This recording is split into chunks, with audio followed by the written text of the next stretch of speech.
Perdón, es que se me está cortando. Y dije, ya no supe si eras tú o fui yo. Ah, te decía, ¿cómo leerías las que están adelantito? Que siguen el mismo modelo de Bento.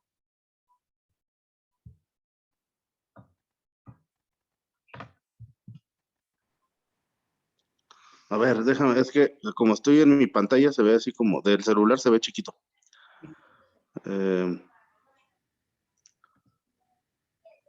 App, top,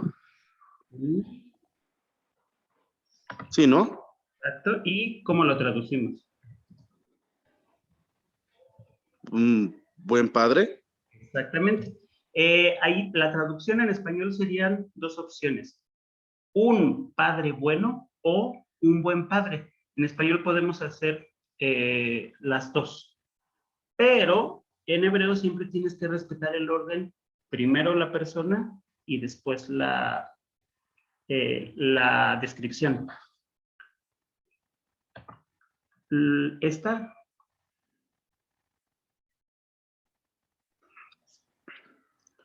A ver.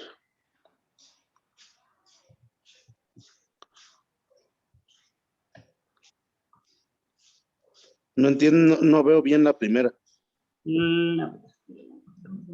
Es una Gimel.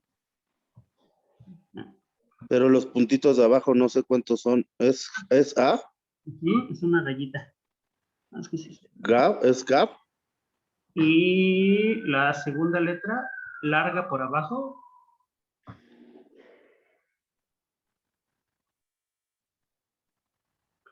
Para que... ¿Es Gas? No, la non sofit. Gan. Gan. Top. Top. Un jardín bueno o un buen jardín. Top. Luego la que sigue.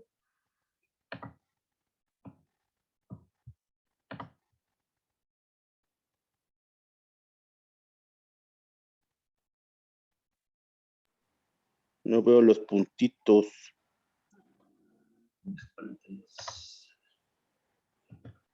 Y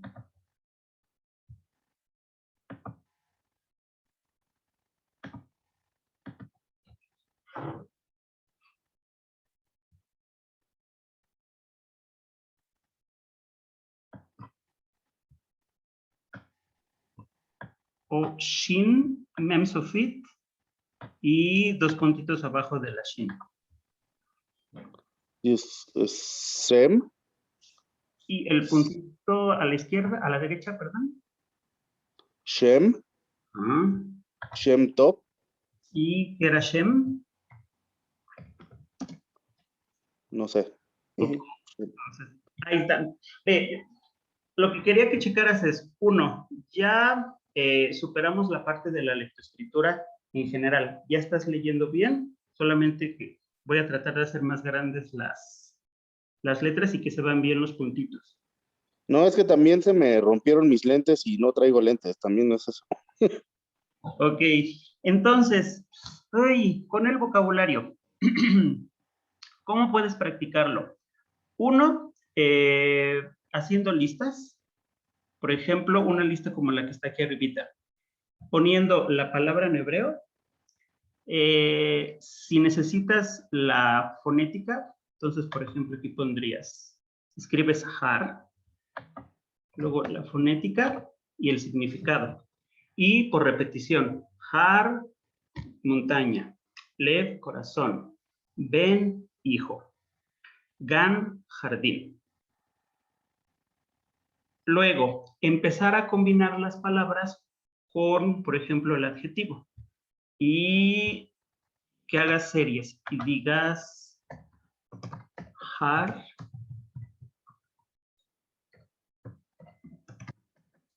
Hartov, un monte bueno. Levtov, un corazón bueno. Bentov, un hijo bueno. Gantov, un jardín bueno.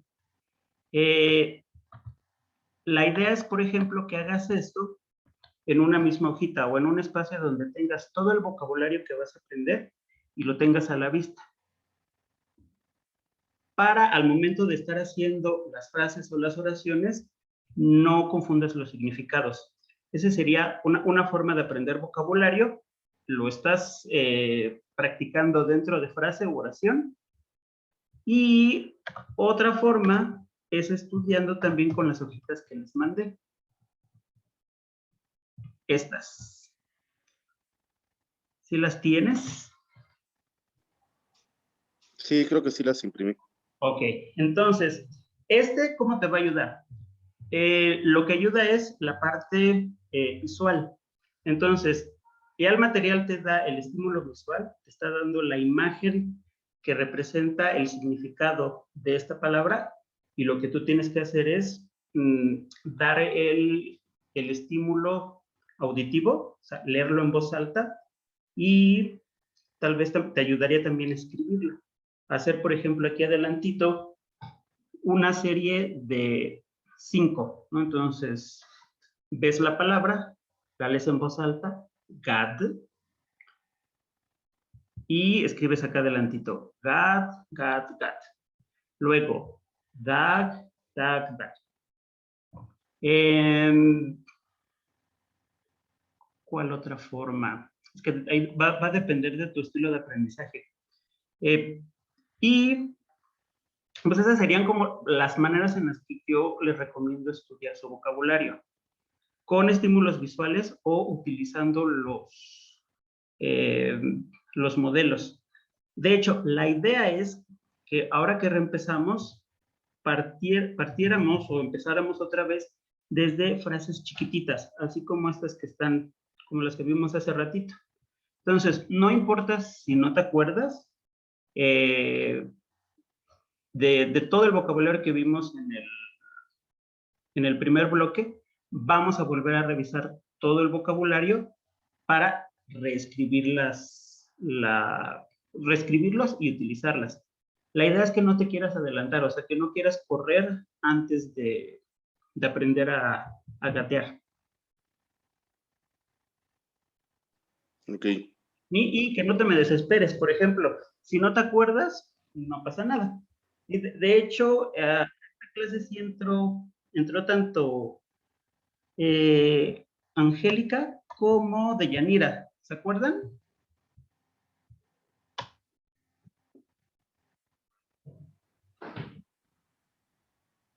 Sí. No, no. Ah, ya. Y lo que hicimos fue otra vez empezar, o sea, practicar con estas poquitas palabras y con esas poquitas hacer las frases y con las nuevas frases hacer oraciones más complejas. Entonces, ¿quieres que hagamos estos ejercicios, Fernando? No, en lo que van. Yo no quiero retrasar. Bueno, es que justo ya, qué bueno que ya están tanto Angélica como Deyanira y no sé quién más haya entrado. Yo había preparado para hoy una presentación de Rosh Hashanah. ¿Quieren que hagamos lo de Rosh Hashanah o continuamos con la parte de gramática? ¿Está bien lo de Rosh Hashanah? ¿Sí?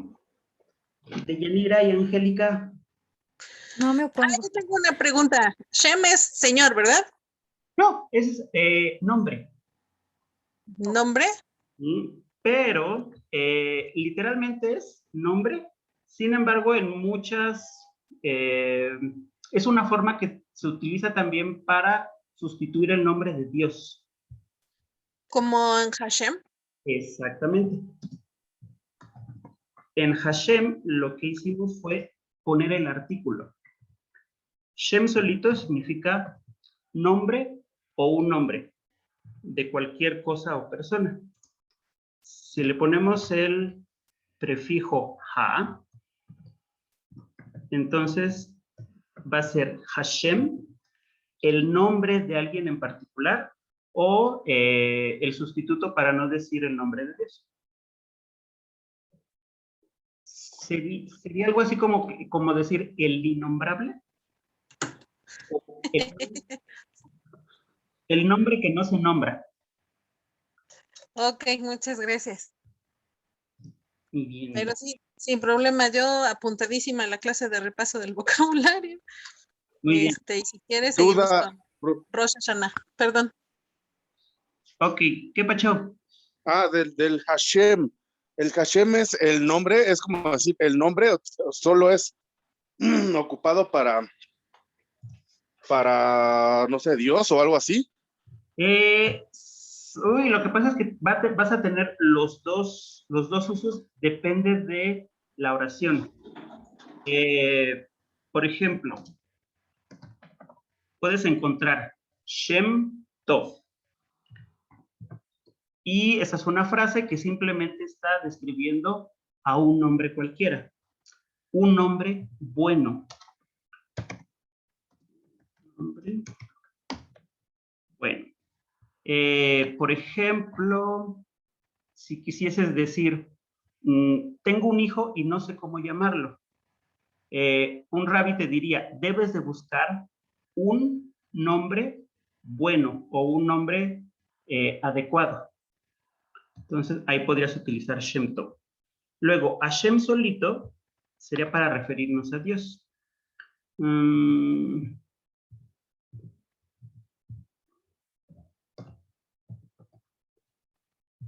la expresión Im, Yirtze,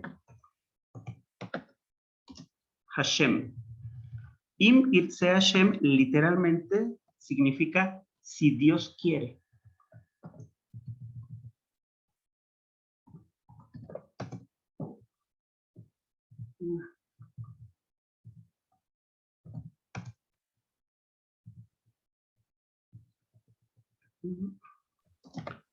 La primera es Im, ¿verdad? Ajá, está, sí, con Aleph, Im, Im, Itse, Yirtze, Irtse, Hashem. perfecto. Y este sigue el orden paradigmático de la oración. En este caso, el Im es una conjunción para indicar ¿cómo se llama en español? Tenai, la condición. Condicional, sí. Toda oración en hebreo tendría que empezar siempre con un verbo. Si quisiera o quisiese. Y luego, ¿quién es el que quisiera o quisiese? Hashem. Para no decir im irtze, yod hei vav hei, o im yirtze Elohim. Como son nombres que tienen una carga espiritual, entonces se supone que no lo tendríamos que decir en situaciones no religiosas. Entonces, im irtze Hashem, quiere Dios. Y la otra opción que también te vas a encontrar con Hashem va a ser cuando hablas de el nombre particular de alguien. Hashem shel haisha le Adam Java. Y esto sería el nombre de la mujer para Adam es Sara, para referirnos a su nombre en particular.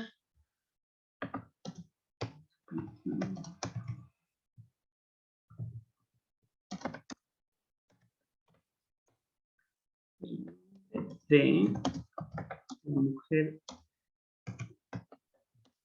para Adán es Eva.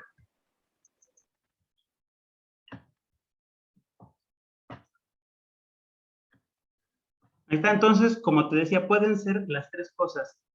Sin artículo, un nombre, Hashem, para referirnos a Dios, o Hashem Shel, el nombre de alguien en particular.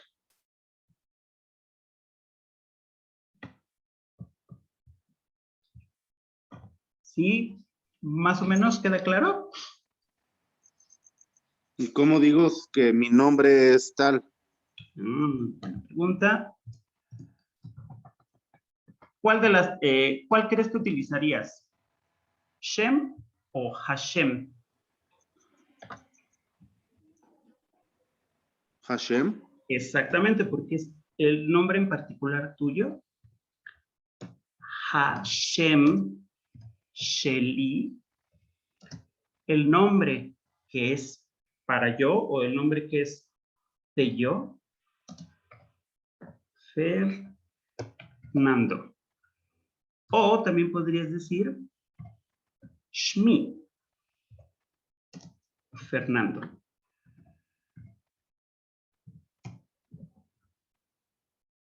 El nombre de, y esta yod representa a Ani. Lo puedes contraer y en lugar de decir Hashem Sheli, Shmi. Este temita lo vimos, por ejemplo, cuando vimos Lev y se le poníamos una yod al final. Lev, corazón. Libi, mi corazón. Or, luz. Ori, mi luz. Entonces igual, Hashem más la terminación yod, shmi. O con el sheli.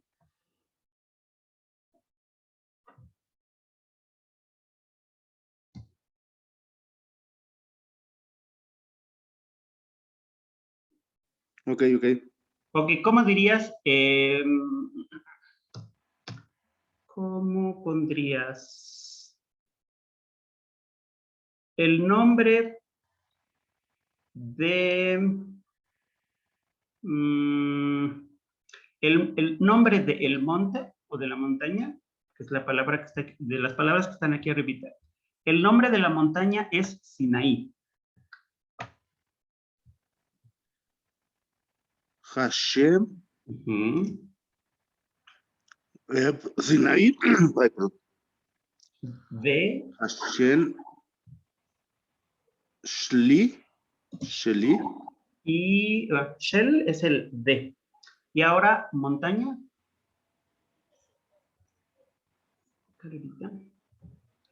Ir es er. Har. Es que no veo el puntito. Sí, es una rayita. Entonces es Hashem. Shel. Ar. Har. Har. Sinaí. Exactamente. Ahora di el nombre del padre es David. Hashem. Shel.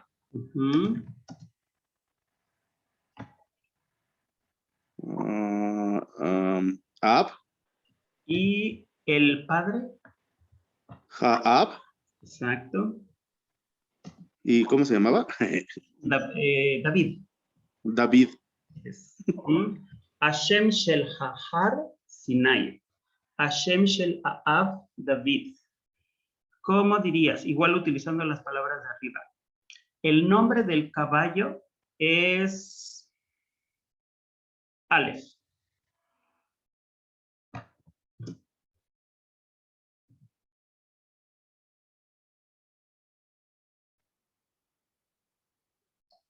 Caballo.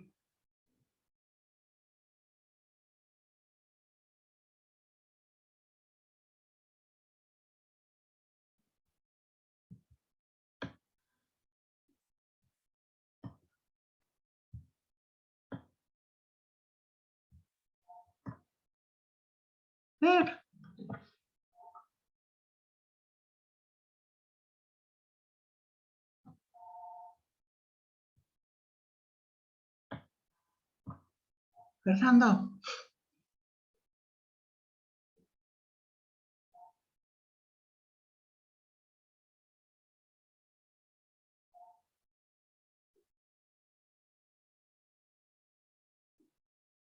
Fernando.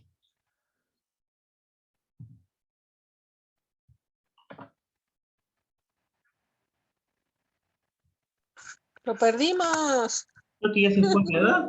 No veo, es que no veo la letra. Ya, yo necesito. Es que no sé si es, no sé si es pay o qué es.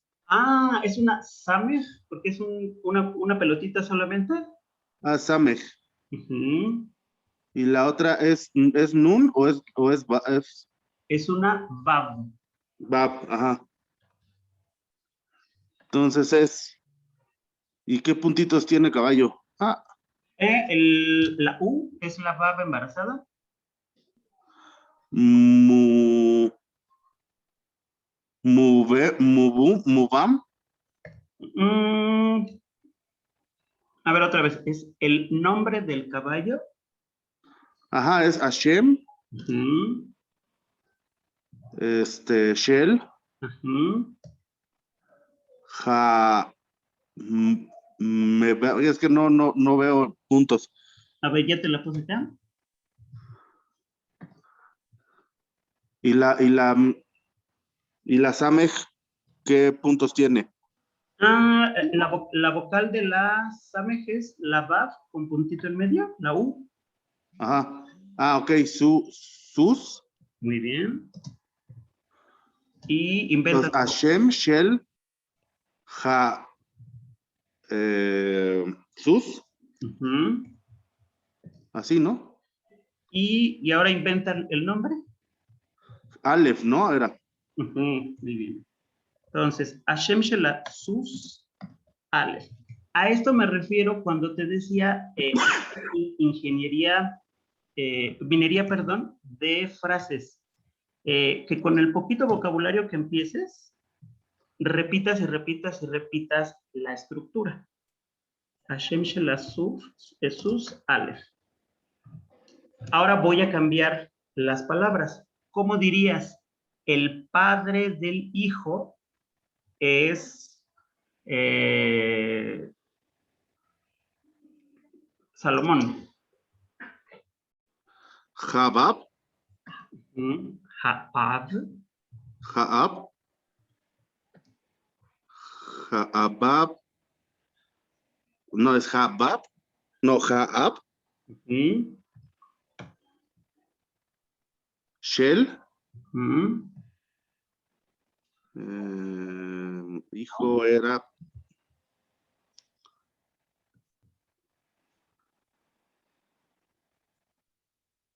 Acá. Can, es Así, ¿tiene basecita?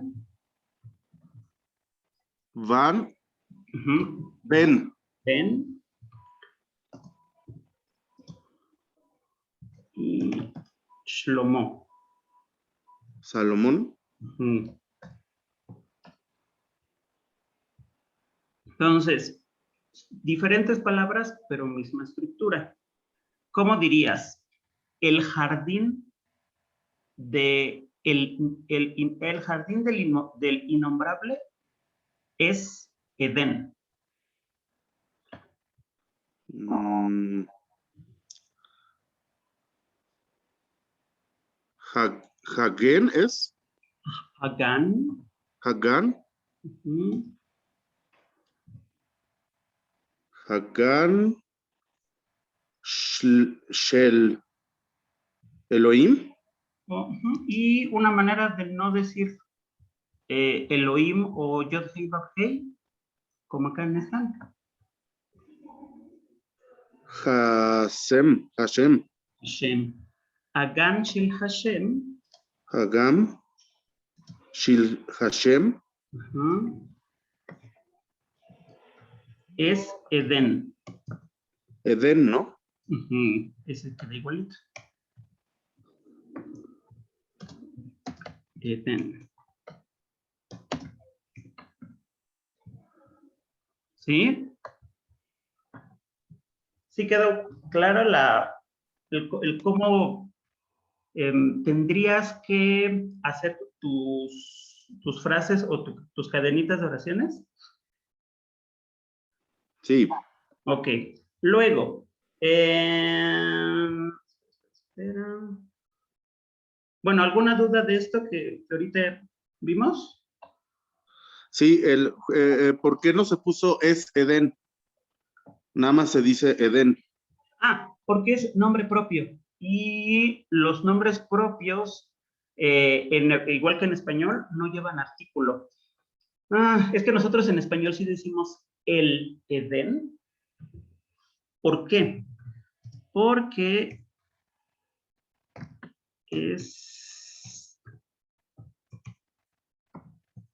originalmente tendría que ser así, el jardín en Edén. O sea, el jardín que está ubicado en un sitio que recibió el nombre de Edén. Y para simplificar, simplemente decimos en el Edén.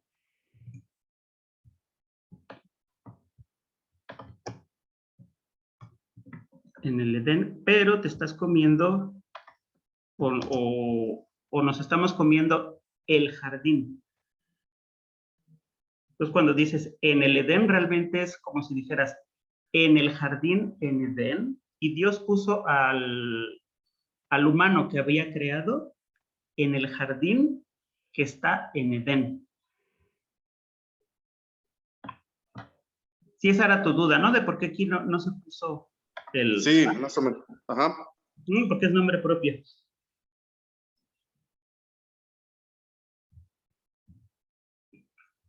¿Otra dudita? No, pues ya nada más me falta practicar. Exacto. Entonces, ven, también si lo para ayudarte, lo que podríamos hacer es que yo te haga una serie de frases y que tú estés duro y dale, con el vocabulario, pero guiado con los ejercicios que yo les vaya mandando. Porque si ahorita te quieres aprender de golpe todo el vocabulario, se te va a hacer más complicado. La idea es que vayamos poco a poquito dosificando la carga de nuevas palabras. Ok. ¿Sí? Entonces, primero aprendérnoslas por separado o relacionándolas con las imágenes. Luego empezar a combinarlas. Ve cómo va a cambiar de frase cuando dices que algo es de determinada forma, como un hijo bueno, un padre bueno, un jardín bueno. Si antes de la cosa o de la persona colocamos un pronombre. Aquí, el primer pronombre que nos proponen es ze. Ze es el pronombre que nos ayuda a señalar, es un demostrativo. Y lo vas a poder traducir como este, ese, aquel. Importante, siempre debes de poner mentalmente el verbo ser o estar. Entonces, ze es este es, o eso es, o aquello es.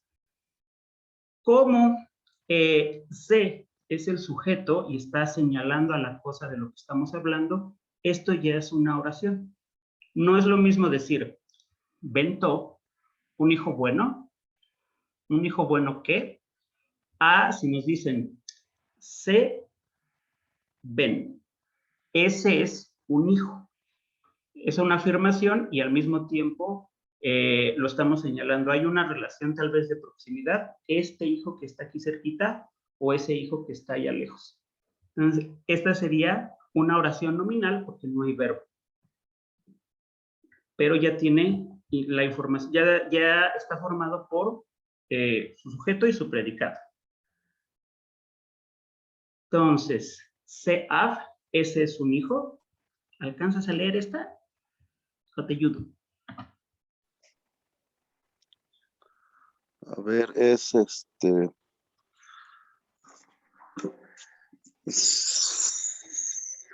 sí, sí, no. C, C, ajá, C,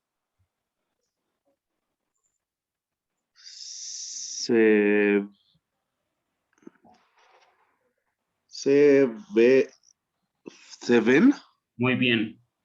Se ven. Ahora, ¿cómo lo traducirías? es un hijo. Ese es un hijo. La que sigue, Se gan, ujú, Ese es, ¿qué es GAN? ¿Un jardín? Muy bien. Ujú. Luego, Se, mum, sus. perdón. ¿Mm? Es que confundo la memsofit con, La memsofit va a tender a ser cuadradita y la Samex, ay, depende de la tipografía, pero va a ser más redondeada. entonces, sus es un caballo. Muy bien.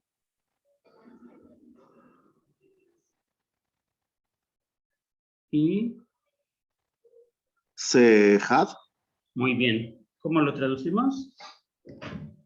esa es una montaña. Perfecto.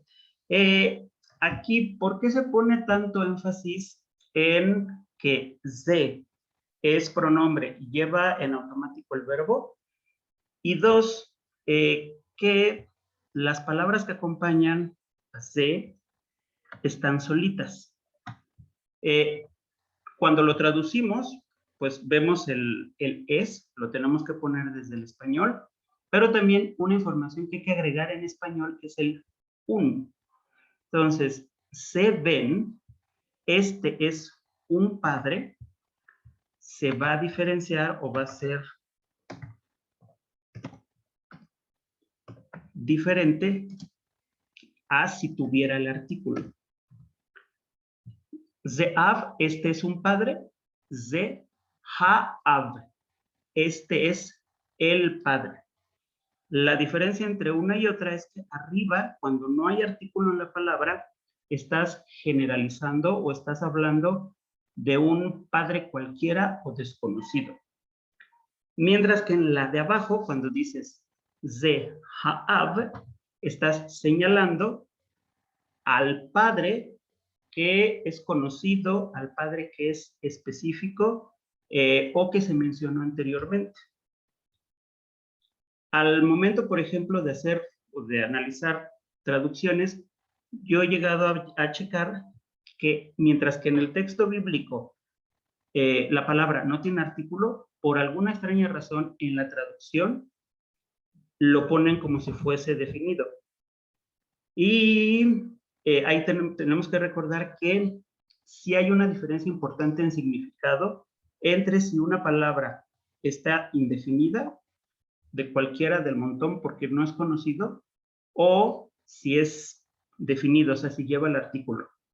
En español no tendría mucho o no podría llegar a tener relevancia en el contenido, pero en la gramática hebrea sí. De hecho, al finalizar esta primera parte, vamos a ver una partícula que solo existe en hebreo y solo aparece con palabras que tengan artículo. Si no tiene artículo, ese conector no se utiliza.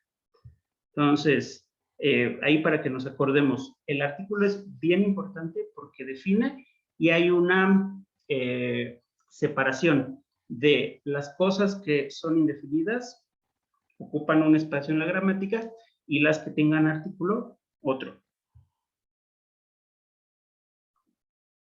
Y ahora sí, ¿cómo leerías la última serie? En la última serie, juntamos al pronombre, que es el sujeto, la cosa de lo que se está hablando y un complemento. ¿Cómo leerías esta de acá abajo?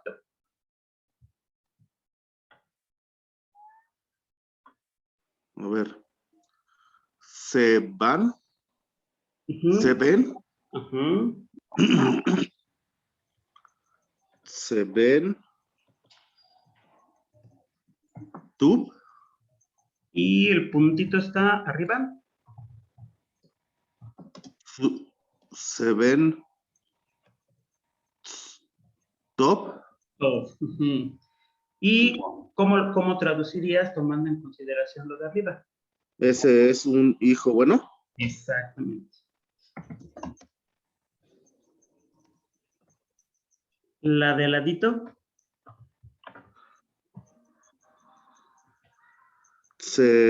Sus.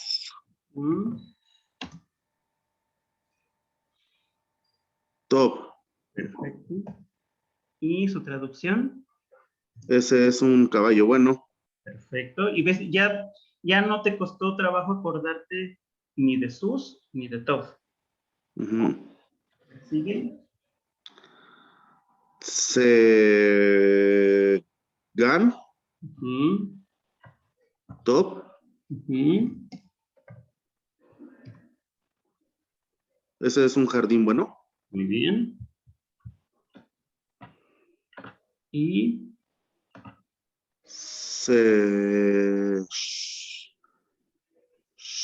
es Shem. ujú, Shem Top. perfecto. ¿Y la traducción? Ese es un nombre bueno. Perfecto. A ver, entonces, ¿cómo dirías?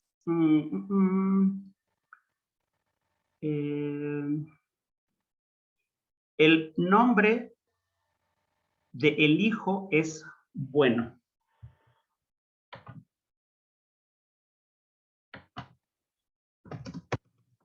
Hashem. Ujú.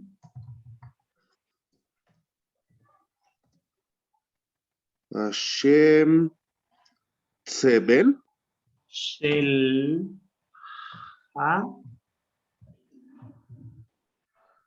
Shel Haben. muy bien. ¿Es bueno? Top. Exacto. Ok, con esa estructura, el caballo del padre es bueno. El caballo. El caballo es Jesús. Ujú. Jesús. Shel Ab. ¿Y el artículo? Shel Haab. Ajá. Top. Ok. Mm, ¿El jardín de Dios es bueno? Mm, Es el jardín es Can- Hagan, ajá. Hagan Shel.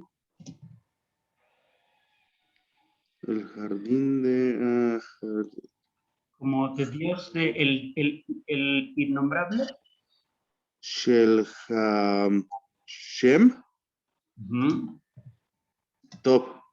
Ok, y una última. El corazón de el hijo es bueno. Halef Ujú, Shem Haben. ujú, Top. ok. Y pasamos a una más grandota. Este es el jardín bueno de Dios. Se Shem. Este es el jardín. Es C, ¿no? Primero es C. Ujú, Es Shem, ¿no? y No. no. Bueno, es C. Ja, Ajá, Hagab. ah, Hagan. ujú, She, Hagan. Shell. ujú. ¿De quién me habías dicho? Se me fue. Este es el jardín de Dios, o del innombrable. Hashem. Ujú. Se Hagan Shel Hashem. Es Es, bueno, ¿no? ujú. Se Hagan Shel Hashem. Top. Top. Luego, este es el nombre del caballo de el padre. Este es el nombre del caballo del padre. Ujú, Es Se ujú. Shem. Se Hashem. Ujú. El caballo Sus. Ujú. ¿Y el artículo? Shel Sus. Shel Hasus. Ujú. Top. Ah, no, del padre. Es Haab. Y ahí repites el shell. Shel Haab. Esa. Mm, Ze Hashem Shel Hasus Shel Haab.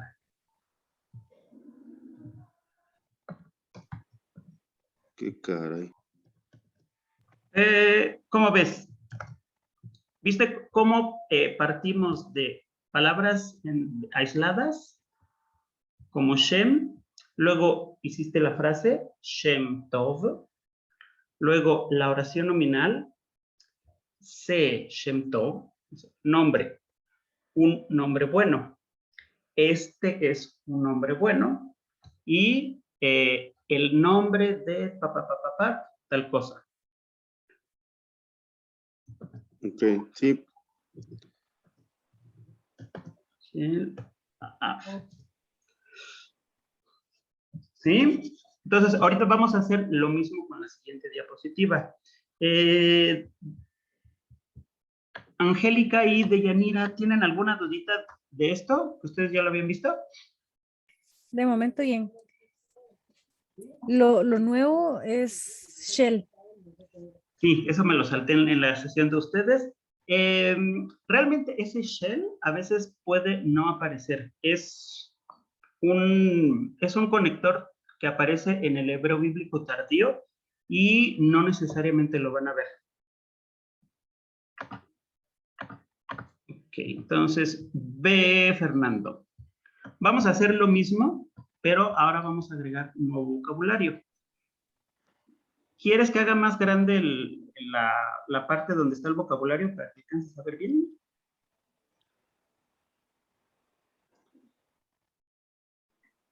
No, ahorita, bueno, si no lo trato de ampliar. Ok. Pero lo que iban a ver era lo de Año Nuevo, ¿no? Sí. ¿Quieren que veamos lo de Año Nuevo y después me pongo contigo de acuerdo para que hagas estos ejercicios? No, yo más bien porque como me voy 8:30 porque tengo las llamadas. Ok, perfecto. Pero sí, más o menos me entendiste cómo era el proceso, ¿no? Sí, pero si me mandas eso para poder yo hacer mis frases y me Perfecto. pongo a hacer frases. Muy bien, entonces, para hacerte bueno, de todas formas se los comparto a todos los demás. Y porque esto es práctica, una y otra vez hasta que se lo interioricen. Entonces, vamos a ver la parte de Rosh Hashanah. Antes de empezar, ¿qué saben o qué noción tienen sobre qué es Rosh Hashanah?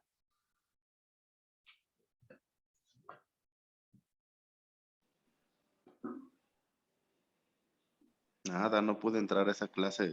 No la viste con Joab, pero de lo poquito que has leído, ¿a qué te suena o qué has averiguado?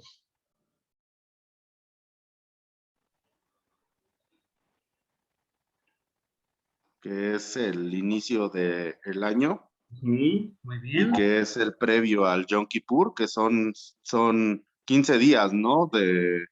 Para recordar todo lo que se hizo en el año y lo que se va a hacer. Exactamente, 10. A 10. Y de Rosh Hashanah a Yom Kippur son los 10 de las Slijot y son 10. Bien, ya más o menos ahí tienes los dos conceptos básicos de qué es lo que se festeja. Angélica de Yanira.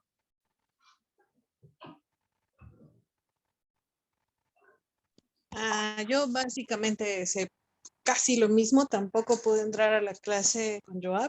Ujú. De hecho, desconozco los 10 días posteriores, o sea, desconocí hasta este momento que esos 10 días posteriores se llamaban Yom Kippur. Oh, del, Entonces, ujú. estoy como en el nivel -1, o sea, abajo de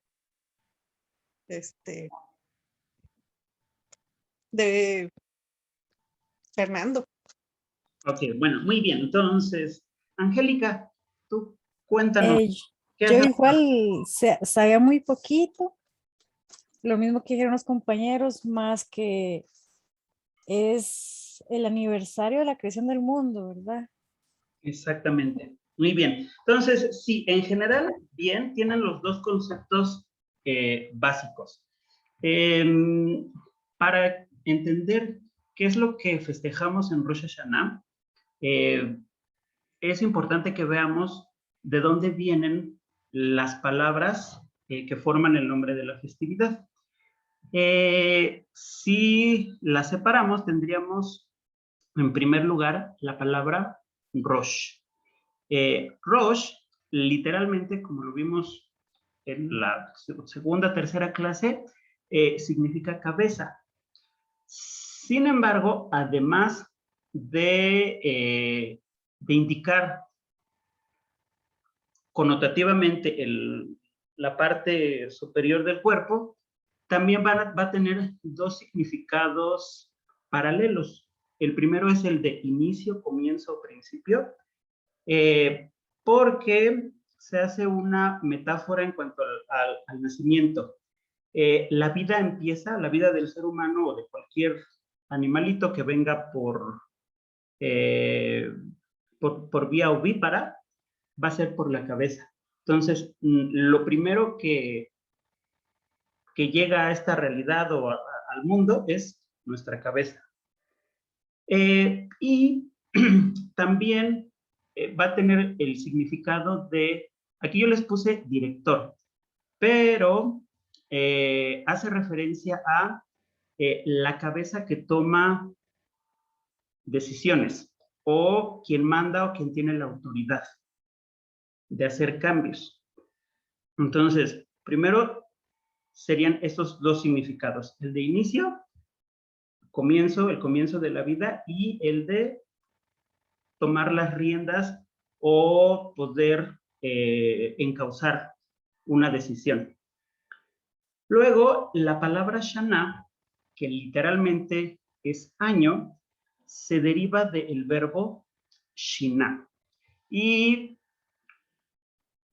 Shina es el pasado del verbo cambiar. Entonces, tendríamos que entender que el año es una periodización que va a cambiar cada determinado tiempo. Shana es cambio porque se supone que de un ciclo al otro tendríamos que superar o tendríamos que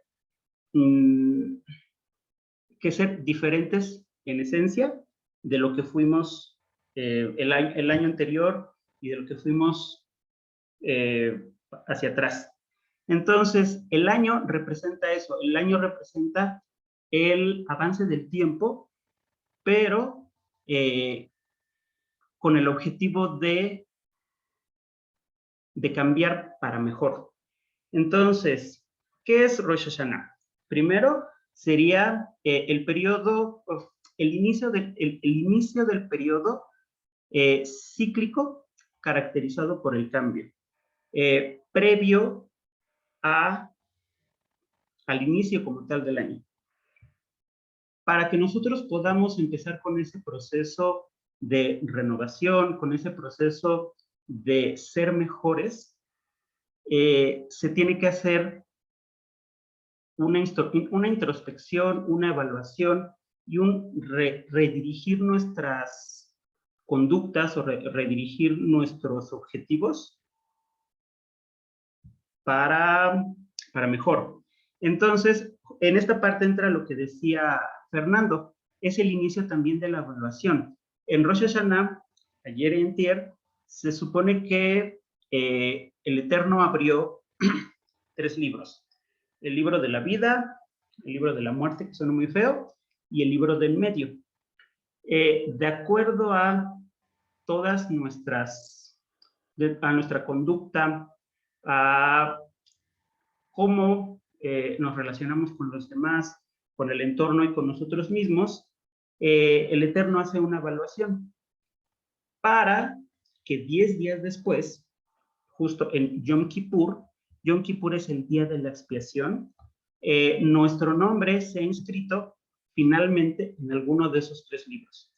El libro de la vida se supone que nos proporcionaría un año nuevo lleno de bendiciones, un año en donde vamos a recibir la gracia del Eterno.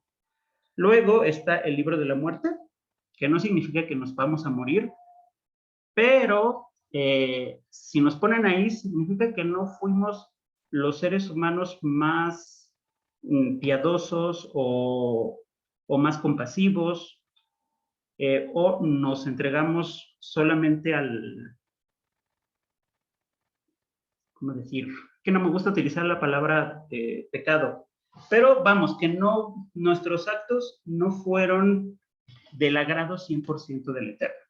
Entonces, durante ese año, digamos que nos perdemos de los favores que el Eterno nos pudiera dar. Y si no hicimos una vida ni para bien ni para mal, nos queda el libro del medio. En el libro del medio se supone que hay una posibilidad durante todo ese año de hacer teshuvah. La teshuvah es ¿cómo era? Es corrección, así, es la corrección de nuestros actos o la corrección de nuestras conductas para lograr un mejor mundo y el siguiente año ser reescritos en el libro de la vida. Para que nosotros podamos evaluar, y también el Eterno nos pueda evaluar, estos 10 días entre Rosh Hashanah y Yom Kippur se les conoce como los días de las Eslijot.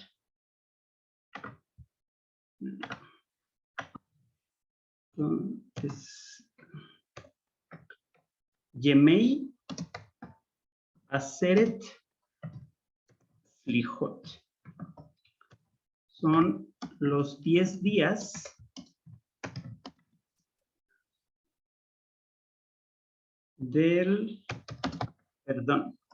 Entonces, durante estos 10 días, se supone que tenemos que hacer un trabajo introspectivo importante para poder identificar qué no hicimos bien, qué no pudimos cumplir, a quién dañamos tanto en obra como en pensamiento.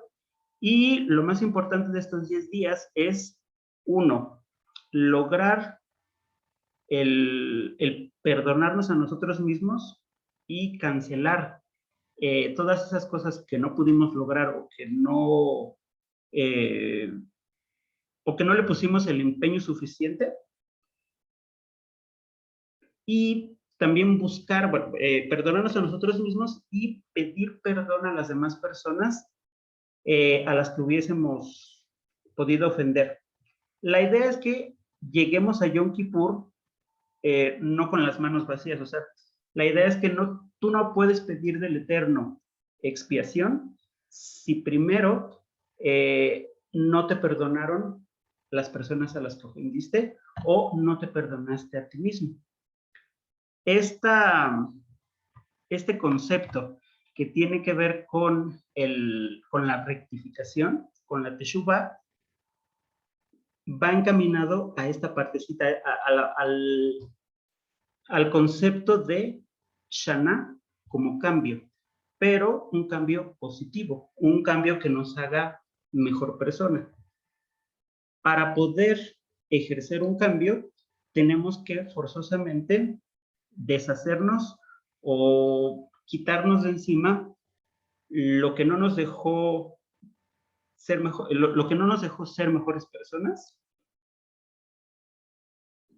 y poder pasar al siguiente nivel o al siguiente ciclo.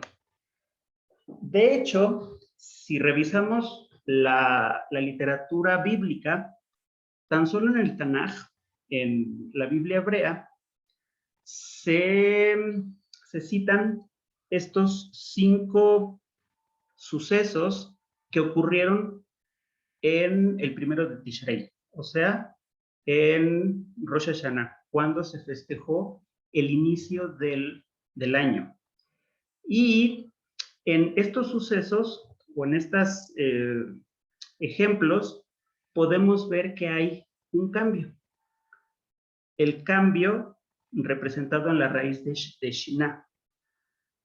Entonces, por ejemplo, como bien nos decía Angélica, el Eterno creó al humano el 1 de Tishrei. La creación de la humanidad diferencia o hace diferente o cambia la manera en la que Dios o el Eterno había estado creando o había estado ejerciendo su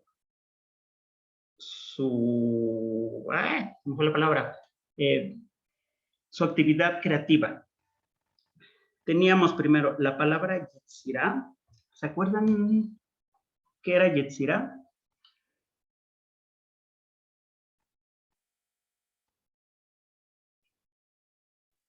Era la creación. Ajá, pero ¿qué tipo de creación? Era la que dio como ejemplo Fernando. Era la artesanía. Exactamente. La que tenía que ver con actuar con las manos y también con la voluntad. No, perdón, esa es la bria. Iba al revés, era pasar de la bria a la yetzirah. El Eterno, en un principio, durante los 6 primeros días, o los primeros 5, perdón, él hacía solo bria. Él creaba desde su voluntad o él creaba utilizando las manos. Él decía, quiero que haya luz, y la luz fue. Voy a separar el firmamento en 2, y arriba son los cielos y abajo son los mares. Eso sería Briá de Boré, porque él tenía la capacidad de crear desde su propia voluntad y desde su propia fuerza. ¿Qué pasa con la Yetzirah? Cuando llega el 6º día y voltea hacia atrás a ver qué había creado en el día 1, en el día 2, en el día 3, en el 4, en el 5, se da un proceso de autocontemplación y contemplación de lo creado. Entonces, viene el crear, pero con un propósito. No crear porque quiero, sino creo porque hay una razón en particular para que esto exista. Y entonces se da la Yetzirat Adam, la creación del humano para un objetivo o una razón en especial, no solamente porque quiero. Ese es uno de los cambios. Y es un ciclo de creación voluntariosa y pasamos al siguiente ciclo de creación con objetivo. Después, ¿dónde se vuelve a mencionar Rosh Hashanah o qué otro suceso? Sería cuando tanto la matriarca Sara como Rachel y más adelantito en Jueces, en Samuel, la mamá de Samuel, Hannah, quedan embarazadas aun cuando ellas eran infértiles. Entonces, aquí tenemos también otro cambio. Pasamos de un ciclo de infertilidad con todo lo que conlleva el concepto ¿cómo se dice? No el concepto, sino el estado de no poder tener hijos. En la época bíblica, y yo estaría dudando que tal vez también actualmente, sobre todo en comunidades muy, muy religiosas, a las mujeres que son infértiles se les considera como si estuviesen muertas. Entonces, todo el dolor que está detrás de la infertilidad, la soledad, el rechazo, se convierten o cambian cuando quedan embarazadas y pueden tener descendencia. Entonces, es el cambio de ser infértil a ser abundante, a la felicidad, son cambios siempre de menos a más.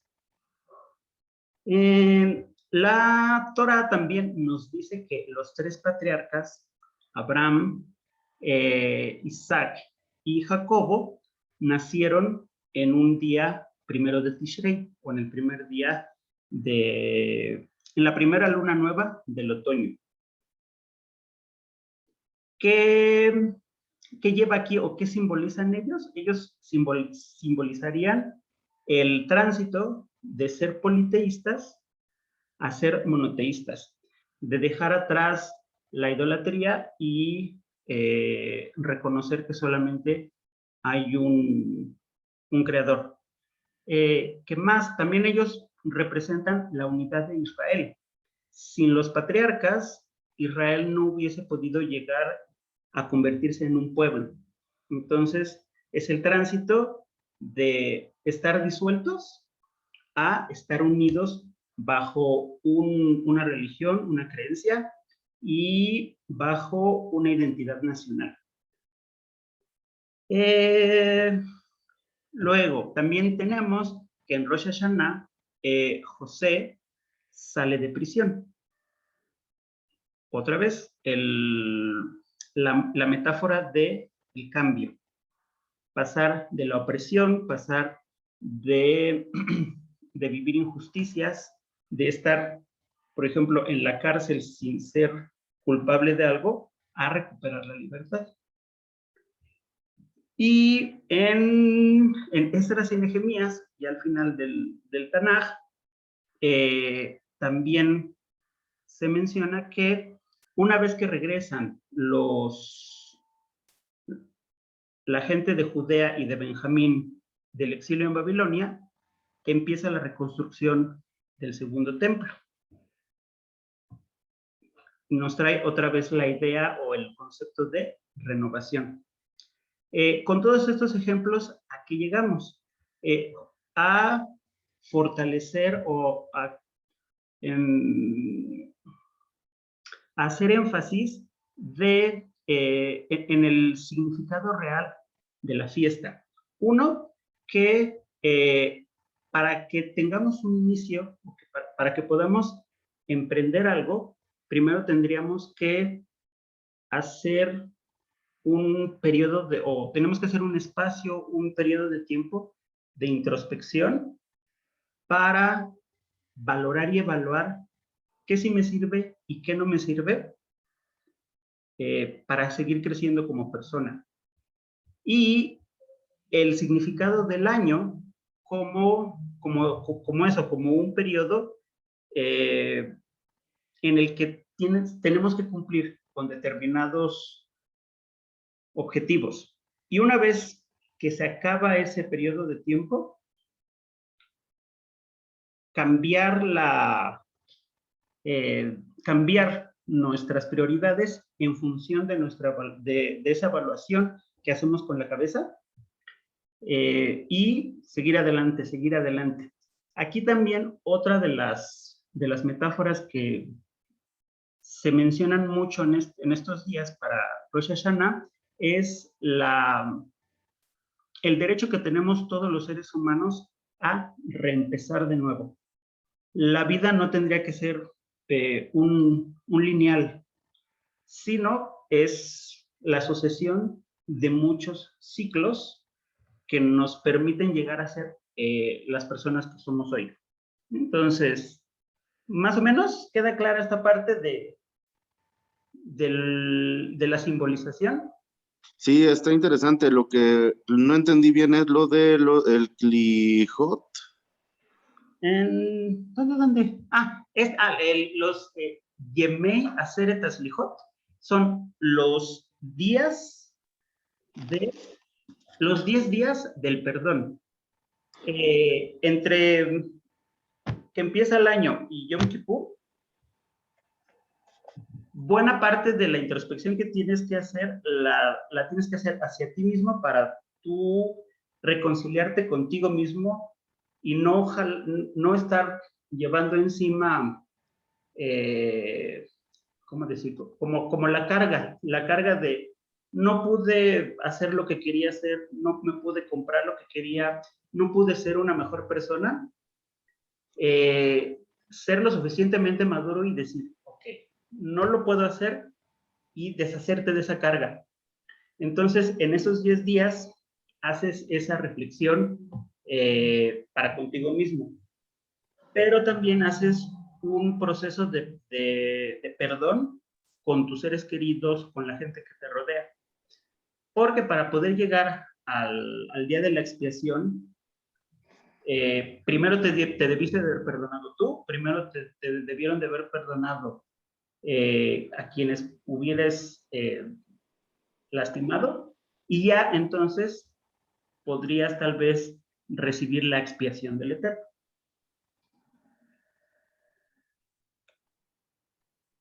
Ok, ok. ¿Sí? Entonces, ¿dudas de la parte simbólica? No, está bien. No. Muy bien, entonces, bueno, esa era la historia y la definición de la fiesta. Pregunta, ¿Clijot qué significa? Slijot. Clijot. ¿Dónde estaba esa? En Yamei Aseret Clij. Es que no es Clijot, Slijot. Déjame poner. Slijot es perdón o perdones. Ok. Slijá, perdón o disculpa. Slijot, los días de los perdonamientos o de las disculpas. Ok, sí, ya. Muy bien. Y bueno, entonces, algo que llama mucho la atención de la fiesta de Rosh Hashanah es la comida. Primero, como toda festividad hebrea, Rosh Hashanah siempre empieza en la tardecita del día anterior del feriado. Entonces, por ejemplo, este año, aunque el año nuevo fue el martes, el festejo se hizo el lunes por la tarde o tardecita noche. En Rosh Hashanah vamos a tener un banquete, se va a tener una cena y a lo largo de la cena se van leyendo una serie de brajot o de bendiciones. Junto con estas bendiciones se comen determinados alimentos que van a simbolizar o van a representar varios conceptos. Entonces, estos conceptos tienen que ver con la parte de cambiar para bien. Cuando nos dicen, por ejemplo, bueno, ahorita lo vamos a ver con cada uno, pero estas bendiciones son los deseos que tengo para conmigo mismo y también lo que yo le deseo a las personas a mi alrededor. Y ¿cómo se hizo la selección de estos alimentos? Van a ser dos. Uno, la forma, el sabor, el color, el olor de determinados alimentos va a estar relacionado con conceptos expresados en la braja, en la bendición. Y ese serían alrededor de 5 o 6. Y otros 6 alimentos se relacionan con la bendición debido a cómo suenan las palabras. ¿Bien? Ahorita que veamos el ejemplo les va a quedar más claro. Entonces, conforme vamos consumiendo los alimentos, se va diciendo una bendición en particular y con los siguientes conceptos o significados. Primero, todas las bendiciones del Seder de Rosh Hashanah siempre empiezan con el mismo estribillo. Se los voy a poner aquí otra vez.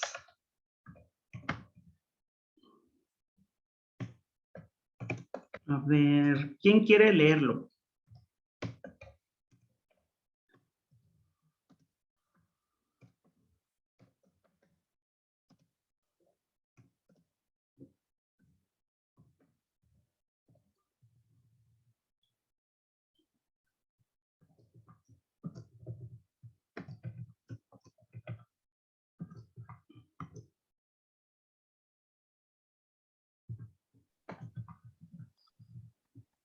Ahí está. ¿Cómo lo leemos?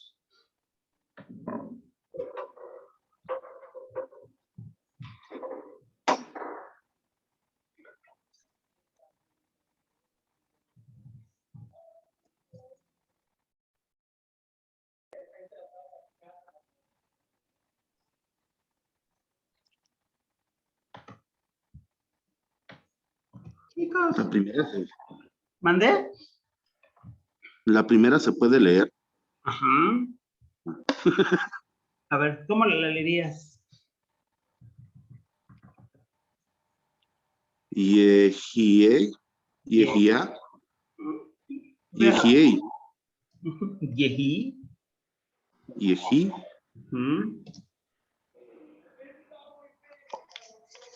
Yehi,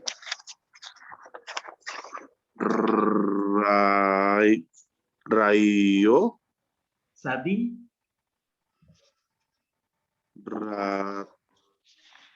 Ratón, Rat. Ratzón, Yehi Ratzon. Yehi, Ratzón, Yehi, Ratzón,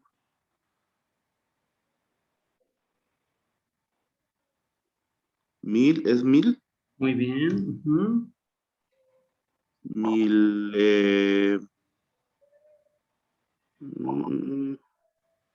Milefa,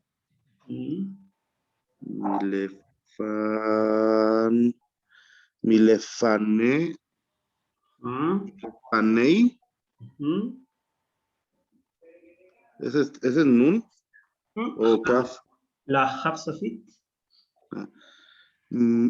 Ay, se me fue.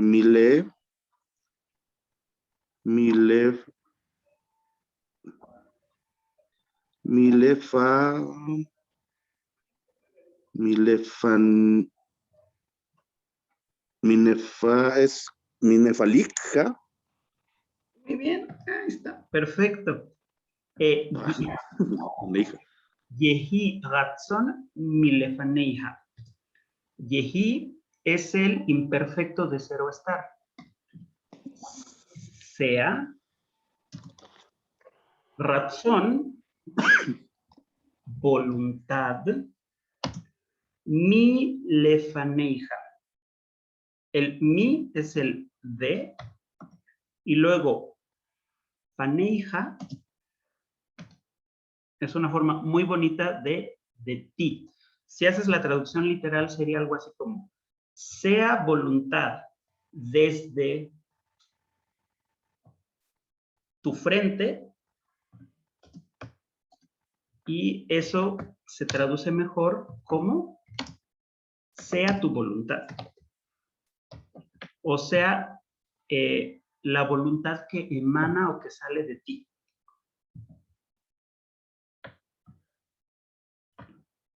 Yehi Ratzon Milefaneja.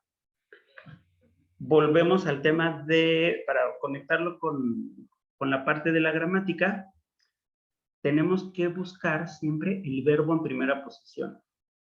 Sea, ¿qué es lo que queremos que sea? La voluntad. Pero ¿la voluntad de quién? Emanada desde ti, desde el Eterno.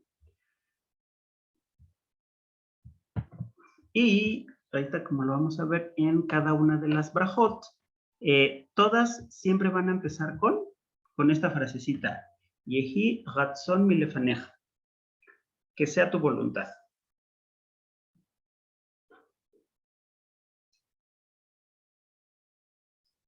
¿Dudas?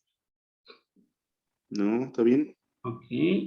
Entonces, estos dos alimentos que ahorita están viendo serían los más famosos o los más representativos de la mesa de Rosh Hashanah.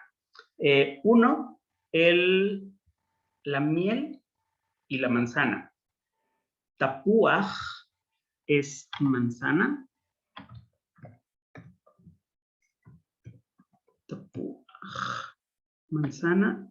Y Dvash es la miel. En este caso, tanto la manzana como la miel están presentes por su sabor. Al ser dulces, simbolizan la esperanza o simbolizan el deseo de que nuestro cambio nos traiga momentos de felicidad y que podamos evitar o alejar o postergar en la medida de lo posible la amargura de los momentos difíciles. Entonces, lo que se hace, y es el primerito alimento ritual que se come en la cena, es tomar un gajo de manzana, lo embadurnas con miel y se dice la oración. Yehi Ratzon Milefaneja, Shetehadesh Aleinu Shana Tova Umetuká. ¿Qué significa? Sea tu voluntad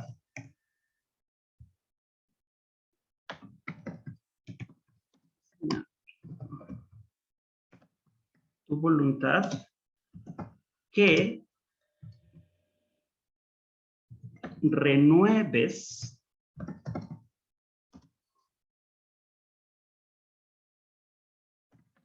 para nosotros un año bueno y dulce. Entonces, en este caso es la naturaleza dulce, tanto de la miel como de la manzana, la que simboliza el deseo de que venga o que empiece un nuevo ciclo, un cambio lleno de dulzura y que no haya momentos amargos.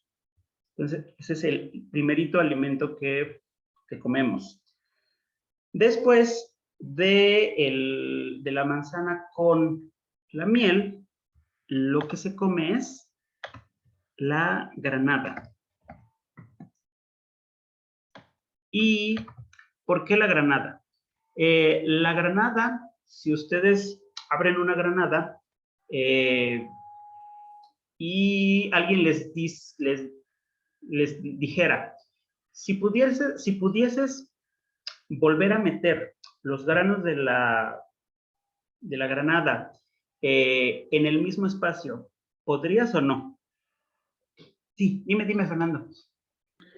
Me tengo que ir, More, perdón. No. Está muy padre. Ahorita lo veo. Ok, perfecto. Gracias. Nos vemos. Entonces, Angélica o Deyanira, ¿qué caracteriza a la granada? Que la granada está, antes de abrirla, está tan apretado por dentro que una vez abierto, o una vez liberada la presión de la cáscara sobre los granitos, ya no podríamos regresar al estado original. Entonces, por esta forma que tiene la granada en el momento de abrirla, como explotar, simboliza la abundancia. Pero es la abundancia no material, sino la abundancia interior. El que puedas tener mucho de ti mismo. Porque cuando uno tiene mucho de sí mismo, entonces también puedes hacer de las demás personas más. Entonces, es el que haya abundancia espiritual en mí para que por efecto directo se dé, esto lo traduje literal porque no encontré cómo se dice en español, el Ribuy Shuyot es la multiplicación o la multiplicidad de los derechos. ¿Qué significa? Que haya más personas en el ejercicio de sus derechos como seres humanos, que no estén sometidos a la opresión, como lo vimos en la parte anterior de cuando José sale de la cárcel, cuando llegó a ella por una injusticia. Y también hay una multiplicación de los actos de bondad. Entonces, cuando tú eres fructífero para contigo mismo en el terreno espiritual, como la granada, ese efecto se replica a tu alrededor, porque tú eres un mejor ser humano y tratas a las demás personas como seres humanos. Y eso es como una cadenita. Entonces, esa otra persona también goza de sus derechos, actúa de manera bondadosa y va creciendo como la cadenita de beneficios. Entonces, esa es la segunda oración o la segunda brajá, bendición en la cena. Yehi ratzon milefaneja, she yirbu shuyoteinu karimon. Sea tu voluntad que se multipliquen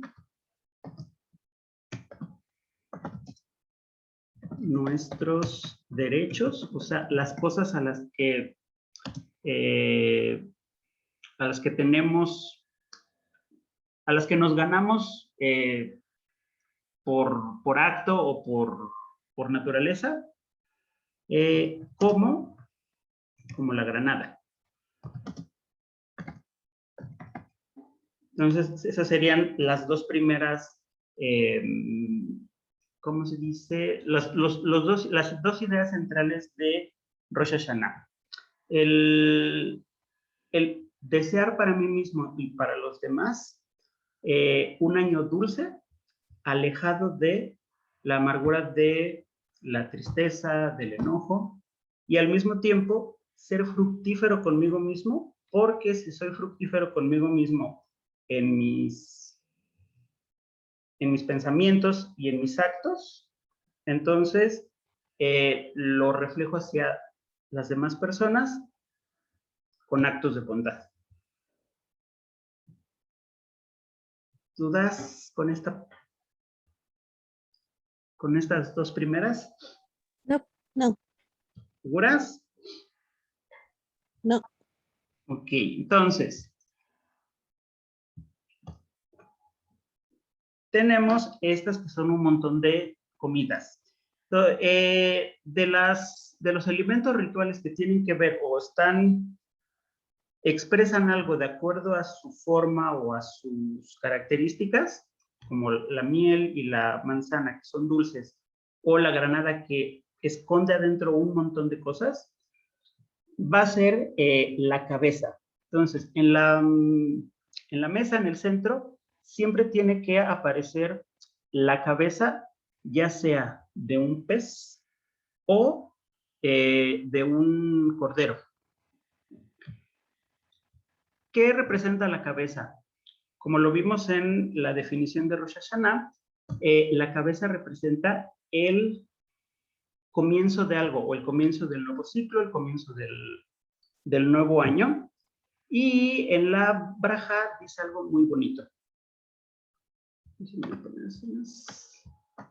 Es Yehi Ratzon Milefaneja, She Niye Le Rosh, Velor Le Sanav. ¿Qué significa esta? Esta es, sea tu voluntad que seamos cabeza y no cola. ¿A qué les suena? ¿Por qué le pediríamos a Dios que en el inicio del año seamos cabeza y no cola?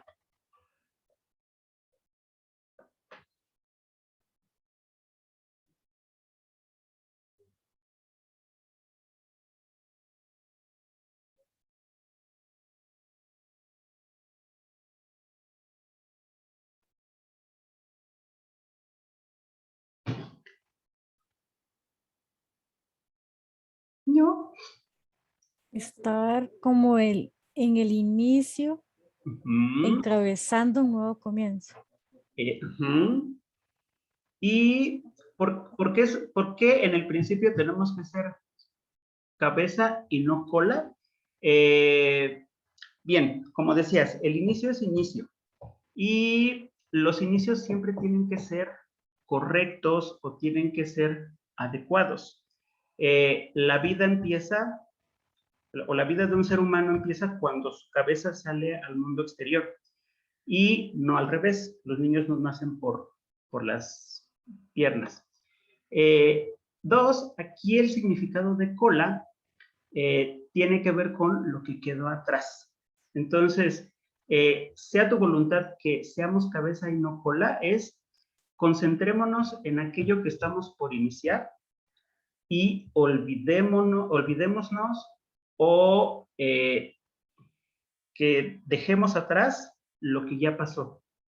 Entonces, nunca empieces el año con la cola. Empiézalo con lo que quieres hacer y no con lo que no hiciste. Por eso es importante la parte, hay otro ritual que se llama cancelación de promesas. En la cancelación de promesas,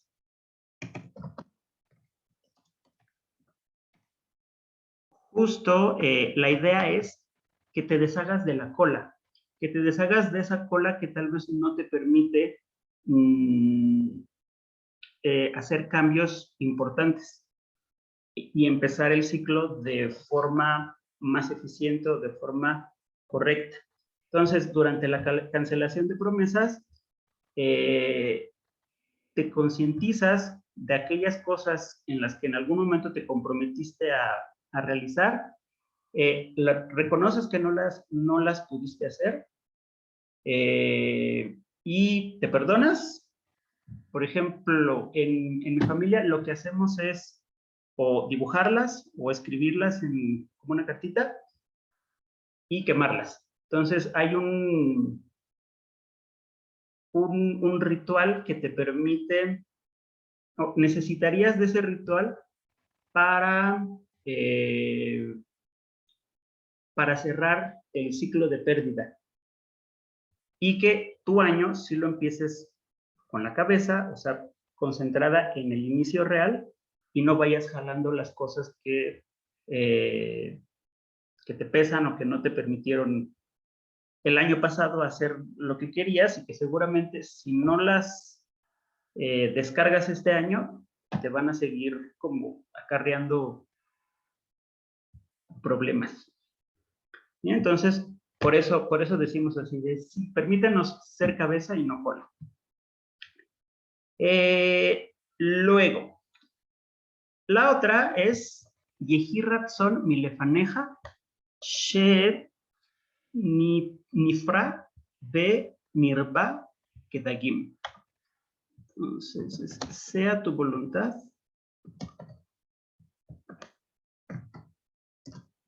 que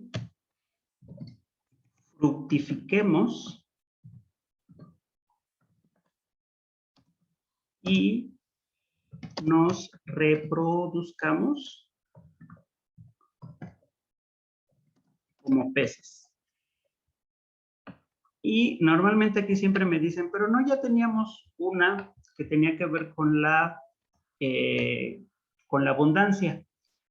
Si ya comimos la granada, para ser fructíferos o ser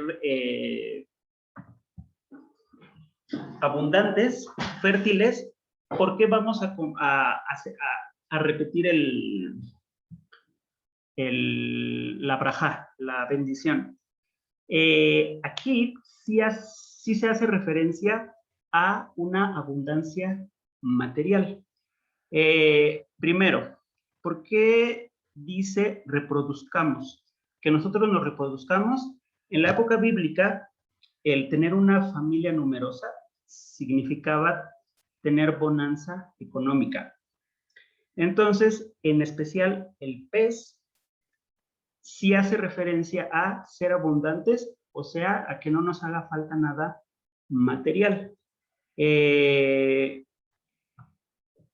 tiene que haber como ese equilibrio, o sea, sí tener herramientas y sí tener, estar lleno por dentro de cosas positivas, pero también el tener bienes materiales no es un pecado, no está mal visto. Entonces, esta partecita tendría que ver con el ser fructífero. ¿Se acuerdan cómo decíamos fruta?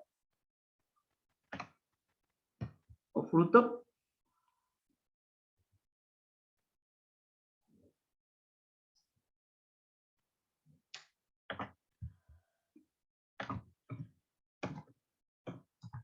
Vamos por acá. Y PRI.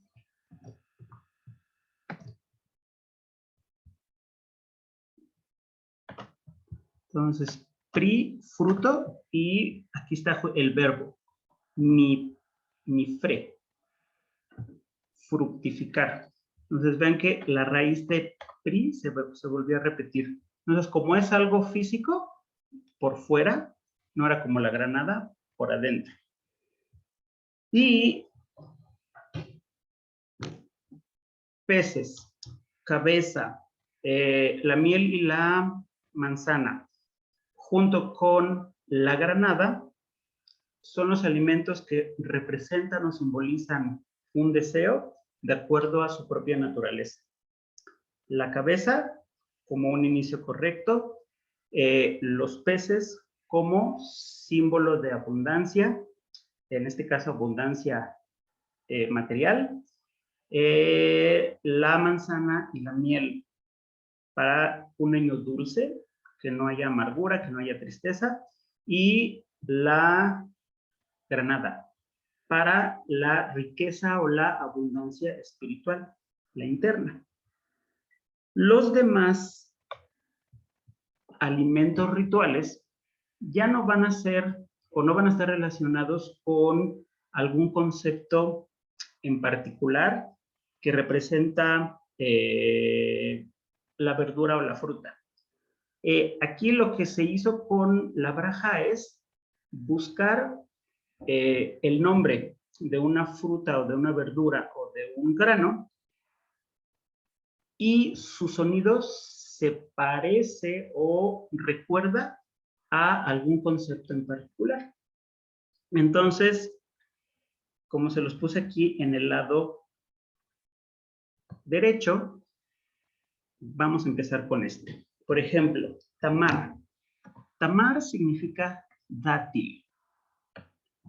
La palabra tamar, dátil, tiene un parecido cercano o nos tendría que referir al verbo yatam. Yatam significa terminarse o acabarse.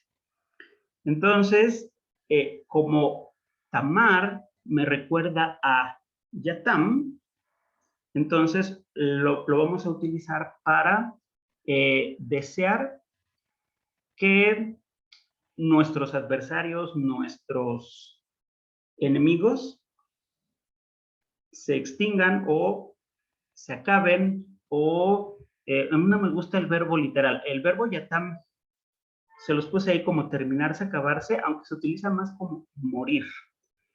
Entonces, esta braja dice, Yehi ratzon milefaneja, she yatmu sonen.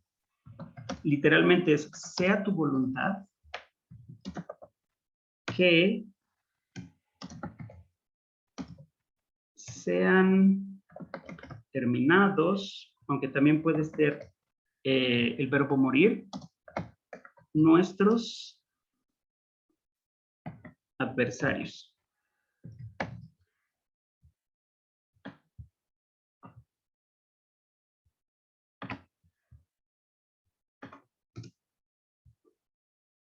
Entonces, aquí a partir de esta bendición, ya abandonamos un poquito la escena o el círculo personal. ¿Sí? En el otro era, yo quiero ser fructífero por dentro, yo quiero ser fructífero, quiero ser como fruta, quiero empezar bien las cosas, quiero dejar atrás el pasado, quiero un año dulce, con desear o esperar que el siguiente año no existan obstáculos externos. En este caso es, el dátil representa el deseo de que desaparezcan todas aquellas personas o situaciones o pensamientos que van en contra de mí. Y ahorita vamos a ir viendo todas estas, la calabaza, la zanahoria, el betabel, el cebollín y los frijoles, van más o menos por la misma línea. Es que se vayan, que se eliminen, que no estén cerca de mí, personas o situaciones que atenten contra mi proceso de cambio. El siguiente, que está aquí abajito, no es cierto, es que le puse en diferente orden. La robia. Robia es esta de aquí abajito, que es la alubia o los frijoles. La palabra robia se parece mucho a la palabra harbe. Harbe significa mucho o abundante. Entonces, cuando empezamos a comer la alubia, se dice, Yehi ratzon milefaneja, sheyirbu zhuyoteinu, ve tilbaben. O sea, sea tu voluntad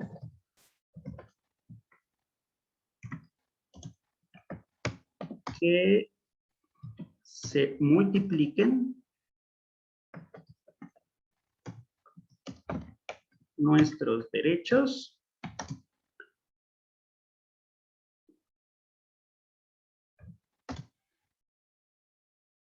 y nuestras posesiones.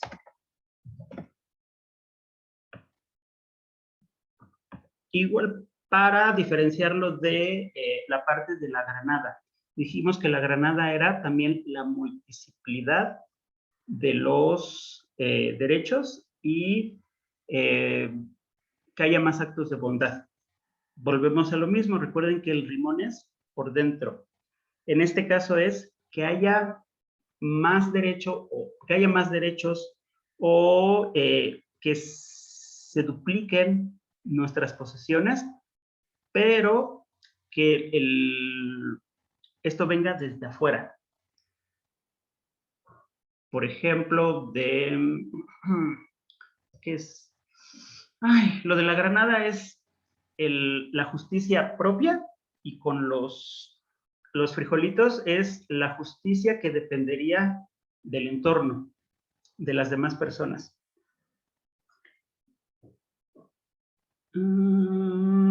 Luego, con la calabacita. Cara es calabaza, pero es como la calabaza de Halloween, las chiquititas.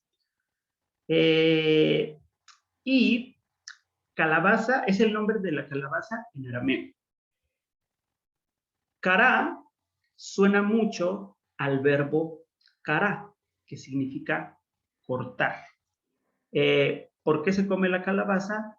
Porque representa el deseo de terminar con los malos juicios que se hubiesen levantado contra mí y sean falsos.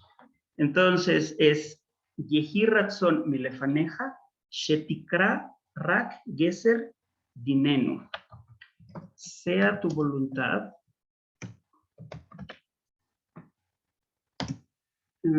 que se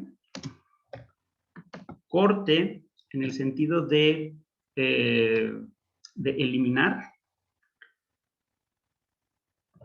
una mala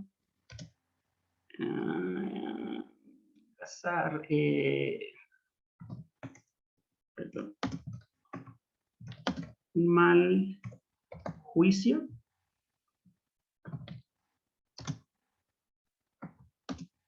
en nuestra contra.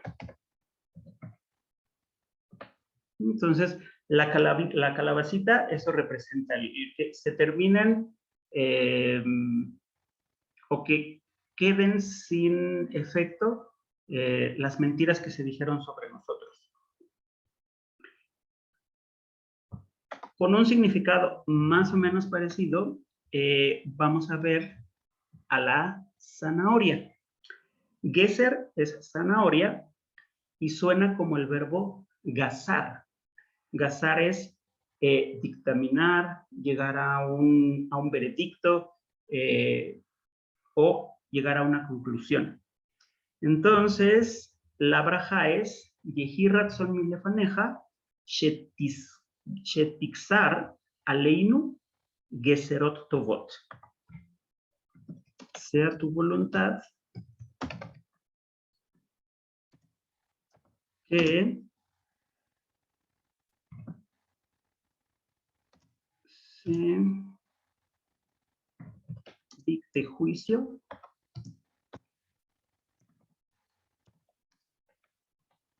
se dicte sentencia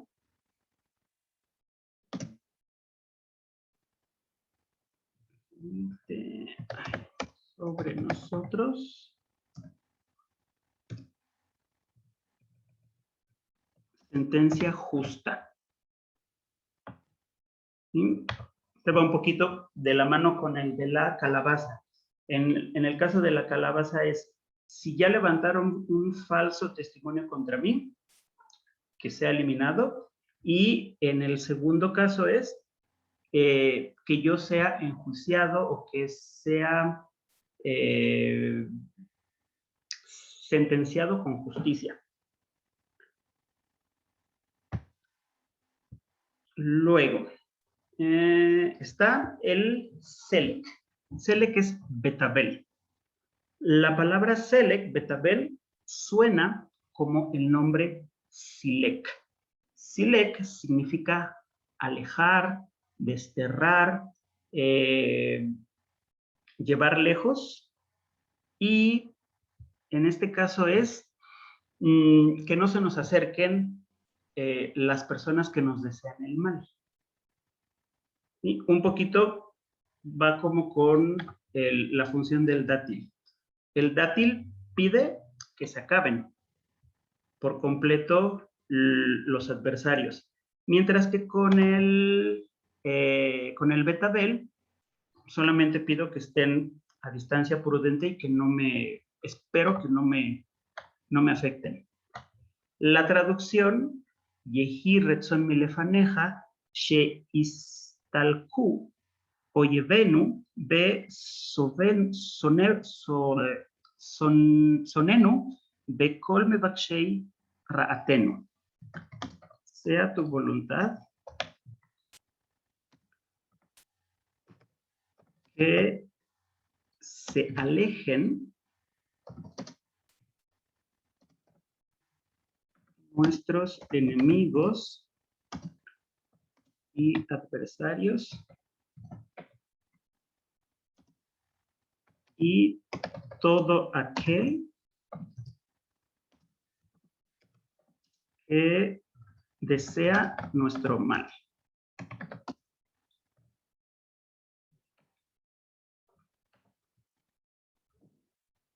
Y finalmente tendríamos el cebollín. El cebollín, o el tipo de cebolla que se usa, se llama carti. Carti, el cebollín, suena mucho como el verbo karat, que significa cortar, igual que kará. ¿Cuál es la diferencia? Kará normalmente es cortar como cuando desgarramos la ropa. De hecho, en el ritual funerario se debe de hacer el rasgado de la ropa como símbolo de luto. Entonces, kará es cortar o rasgar, mientras que karat es cortar con un cuchillo, con algo filoso. Entonces, el cebollín representa el corte con algo filoso, que es, déjenme ponerlo, entonces, Yehi Retson Milefaneja, She Yikarto Oyevenu, Be Sonenu, Be Kolme Bachei Raatenu. Es un poquito como la de arriba es. Que sea tu voluntad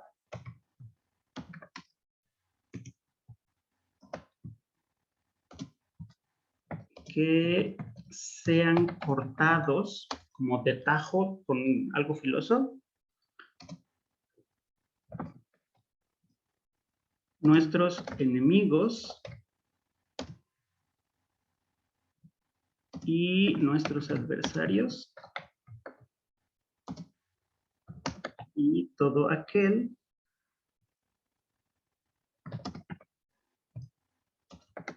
que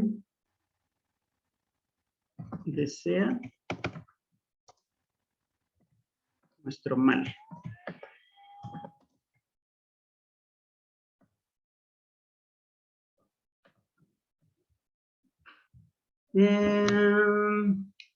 ¿Dudas? ¿Cuál era el nombre del betabel? Del betabel. Te los voy poniendo para que... Es que nada más lo Perdón, de la granada.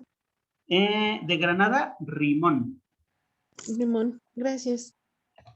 ¿Sí? Angélica, ¿dudas? No, estoy bien, gracias. ¿Sí? ¿Qué piensas de los alimentos y de su significado?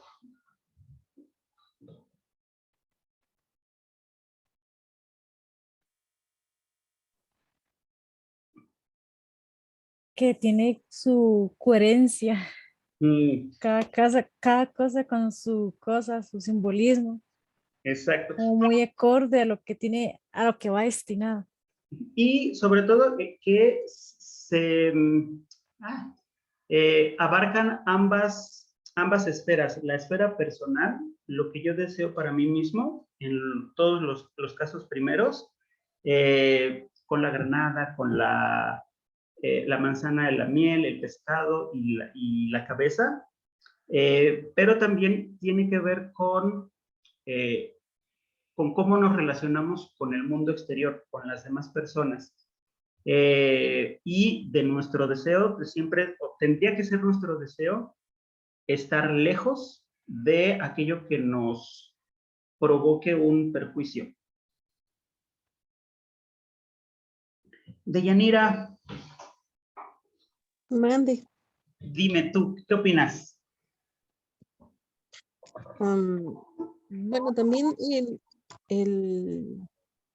la disposición de los alimentos y las oraciones también tiene que ver con el contexto histórico que se vivía en ese momento.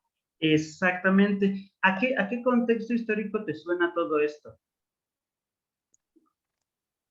Híjole, pues es que en realidad pues era la historia del pueblo, era un pueblo que vivía como en constante, eh, digamos, lucha, se podría decir así, Ujú. por un territorio, por el cambio de ideología, por por la ubicación geográfica en donde ellos estaban.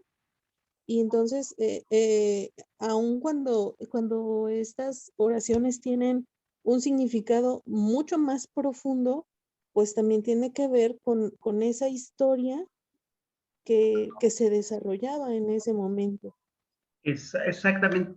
De hecho, si ubicamos con precisión la redacción de las Brajot de Rosh Hashanah, hay autores que la ubican o bien en el siglo II antes de la era común, ya estamos hablando del periodo de dominación heleno, bajo el gobierno de Alejandro Magno, o bien en la época de la Mishnah, en el siglo II o III ya de la era común. Entonces, son oraciones o son brajot o son eh, bendiciones que al mismo tiempo son deseos, escritos desde la diáspora, escritos desde el exilio, y también escritos en un periodo o en un estatus de opresión, donde el pueblo no se podía autogobernar solo y vivía bajo el yugo de algún otro gobierno. Pero sí, tienes toda la razón. Muy bien. ¿Dudas? Yo sé que es un montón. La idea era que simplemente tuvieran una idea general de qué es lo que comemos y qué significa. Y lo más importante es que en la medida en la que ustedes puedan aplicar estas cositas en ustedes mismos.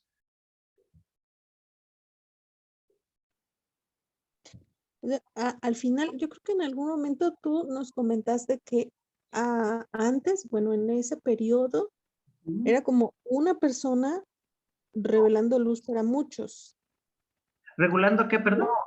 revelando luz para muchos. Y hoy somos pocos o debemos ser al revés, ¿no?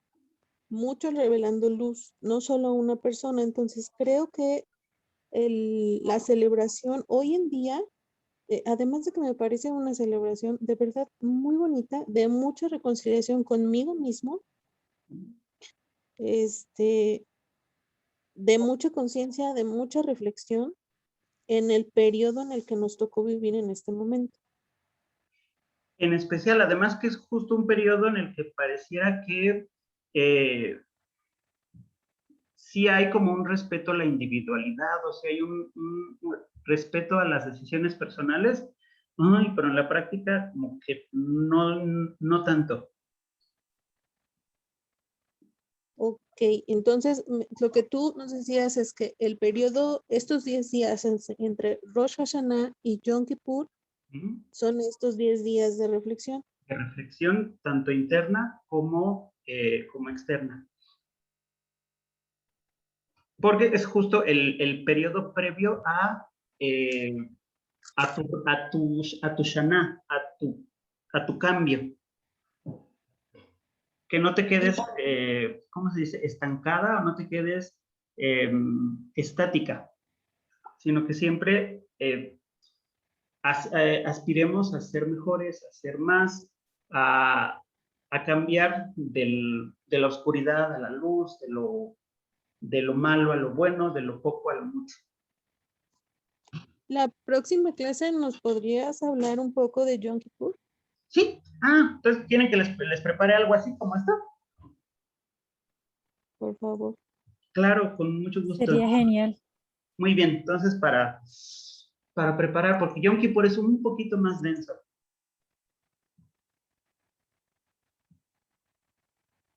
Muy bien, Muchas gracias. vámonos a cenar y Bueno, no vimos hoy cosas de gramática, vimos la primera partecita, recordamos algo con Fernando. Le voy a hacer unos ejercicios y de todas formas se los voy a mandar también a ustedes. Ok, está Gracias. bien, gracias. Y nos vemos. Chao, gracias. Buenas noches. Provecho. Buenas noches. Buenas noches.